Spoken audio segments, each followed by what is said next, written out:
Okay, so it just also strikes me that you are now one of the largest oil and gas companies in the world, energy companies in the world. Why would it not be better for your company to be based in the United States, where the regulatory environment, the capital markets are richer? All of these things seem to favour your company as compared with Australia. Why stay here?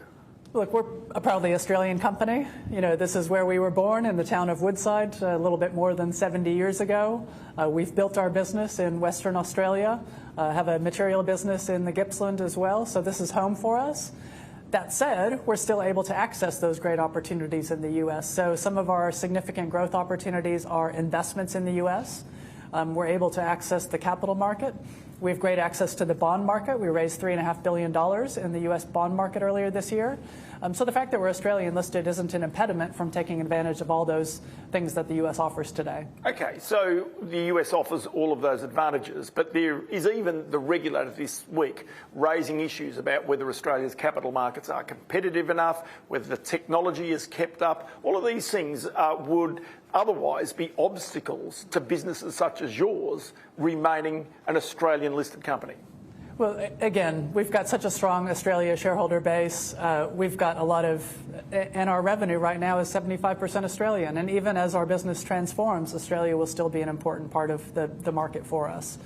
So again, we can get all the good things out of the US whilst remaining ASX listed. Okay, so then tell me about the Australian regulatory scheme for an energy company such as yours.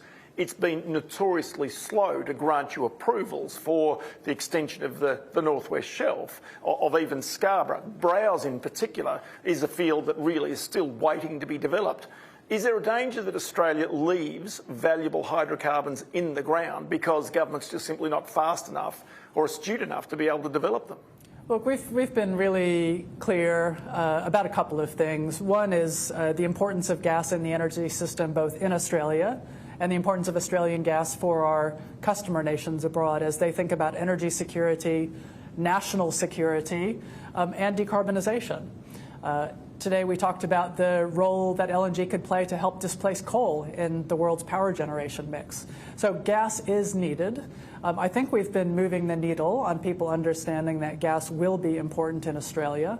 You know, if we think about how to decarbonise Australia, we need to get rid of the brown coal. And replacing it with renewables and gas is the low emissions way to do that. That keeps the lights on for everybody. So I think we're starting to make headway. But that said, the regulatory environment continues to be very challenging. North West Shelf life extension, we were very pleased to get that approval.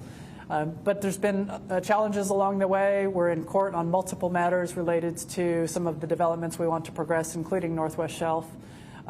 Our message to government is we've just got to speed things up. It's too difficult to invest here. Okay, so it's too difficult to invest here. That's not a message any government would like to hear, I would imagine. And other places that you have investments, in Africa, in the United States, in Mexico, you know, even in Korea you're doing some work as well. These environments, these jurisdictions seem to be more welcoming of your capital, of your presence.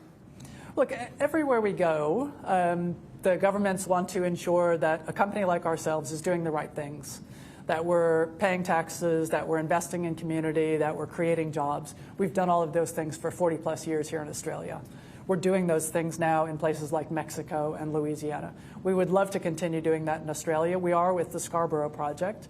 We'd love to do that with Browse. But again, you know, governments will make choices. They'll make policy choices about where they want their nations to head.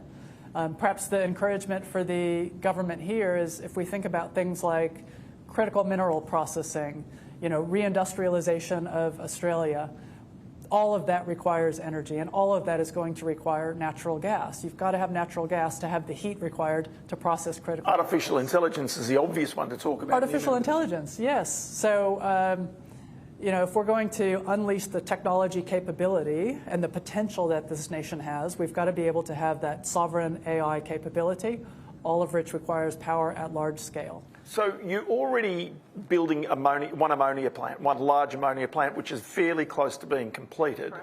So Is it tempting for a business such as yours to do more of that, to add value to your gas so you can actually send it as gas through a pipeline, create LNG and ship it around the world, or create products including ammonia and hydrogen?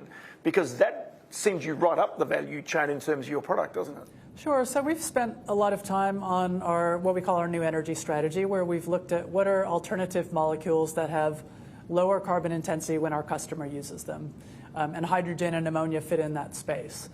So whilst ammonia has many uses today, fertilizer, explosives, the opportunity we're pursuing is the use of ammonia for energy, either in power generation or marine transportation. There are some good positive policy signals out of places like Europe, as well as Japan, Korea, Singapore. But we need to make sure that we're disciplined with our investment dollars. And the markets for lower carbon ammonia are moving a little bit more slowly than some of those nations would have suggested a few years ago. So we're laser-like focused on demonstrating value from this Beaumont New Ammonia project that we acquired last year, making sure that we've got high-quality customers when we've got that low-carbon ammonia to sell. And we'll be very disciplined before we start further expansion in that space. So just take me finally to Bass Strait. And I want to go in terms of you acquiring the interest in Bass Strait, where Woodside first looked for oil and gas, that now, because of the deal you've done with ExxonMobil, you get control of it. You can start to explore again. Is there much gas left there? Yeah, so we're very excited about Bass Strait. Through the BHP Petroleum merger, we have that 50% stake. And one of the things that we've seen, and our team that's been working it has seen, is that there are some opportunities to squeeze a bit more gas through that asset.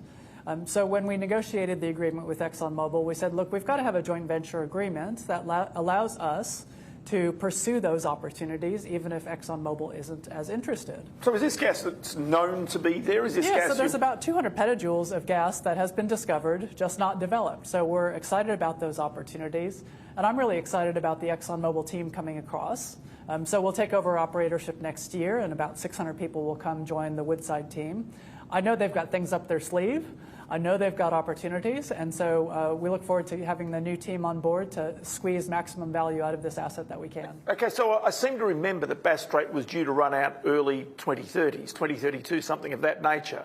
How long do you imagine with these extra resources you can keep Bass Strait running and keep the gas going into Victoria via the Longford plant? Yeah, look, I'll have to give you a date once we get our hands on the tiller. Yeah. But cautiously optimistic, as I said, 200 petajoules in the 4 known opportunities, and then we'll see what the team is able to unlock by hard work, engineering know-how, and that creativity. So you've developed this story, the narrative about Woodside and its future.